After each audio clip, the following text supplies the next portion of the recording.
சின்ன வெங்காயம் பூண்டு போட்டு ஒரு தேங்காய் இல்லாமல் ஒரு தொக்கு மாதிரி ஒரு குழம்புங்க. இது சாப்பாட்டுக்கு ரொம்ப நல்லா இருக்குங்க.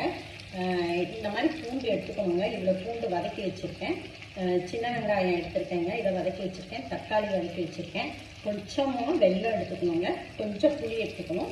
இதுக்கு தேவையான அளவுக்கு ஒரு ஸ்பூன் மிளகா பொடிங்க. இப்போ நான் காமிச்ச சாமானுக்கு கொஞ்சமாக தனியா பொடி, சீரகம், உப்புங்க. இது எல்லாத்தையுமே இதில் கடாயில் போட்டு நல்லெண்ணெய் போட்டு வதக்கணுங்க. கடுகு, உளுந்து, கருவேப்பிலை போட்டு காமிச்சிட்டு வதக்கிட்டா இந்த மாதிரி அந்த தண்ணி வத்தவங்க இப்படி போட்டு மூடி வச்சிடணும். மூடி வச்சுட்டு எடுத்தீங்கன்னா இந்த மாதிரி வதங்கி வருங்க. இது இந்த மாதிரி இருக்குங்க ஃபைனல் ப்ராடக்ட்டு.